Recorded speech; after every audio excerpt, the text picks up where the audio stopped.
So these are banded pull-ups and banded chin-ups, okay? There's two different ways that you can do these. Number one is the more accessible for a lot of people, because you'll always be able to do this, because if you have a pull-up bar, which is a bar above your head, you're able to tie a band on it like this. And you'll notice there that all I did was fold it in on itself. And then what I can do at this point is I can put my knee inside the band, or if I really want to, I can try to get my foot in it. It's usually better to get a knee in, and you want a lot of the leg in. You don't want it to be hanging right in the end, because it can easily slip off, okay? You don't want to be doing that, right? So this is one of the simpler ways to do it. And if you want to do it in terms of progression, so let's say I'm not great at pull-ups, I would want to start off with a band like this, because it's quite a thick, strong band, so it can help me a lot, okay? So I would start off like this, where I'm getting a decent amount of assistance, and that's an assisted pull-up, okay? And then this would be the assisted chin-up. So they're the exact same movement, it's just the position of your hands.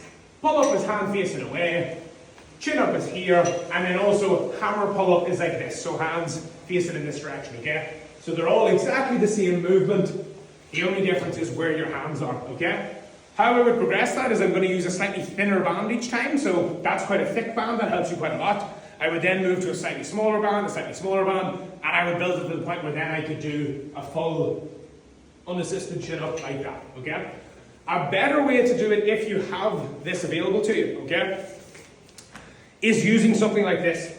So again, if you're doing this in a rack, I would much prefer you do it this way, and it's generally a lot better. This also means that you don't need as much variety in the bands. The reason being, whenever I'm able to do it in this way, I can simply set it up so that the higher that I put this band, the more that it helps me, right? So where I have it down here, this is going to help me a decent amount because of the height, okay?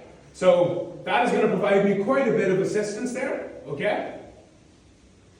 However, if I wanted it to help me a little bit more, I can increase the height of these, okay? Like I can make them a little bit higher, because what that will do is it will mean that whenever I step on the band, it gets stretched a lot more. The more it stretches, the more it's going to want to elastically come back up, and the more it's going to lift your body weight. And if, for example, this was a little bit too easy, and I wanted to make it harder, I can just put the band down lower.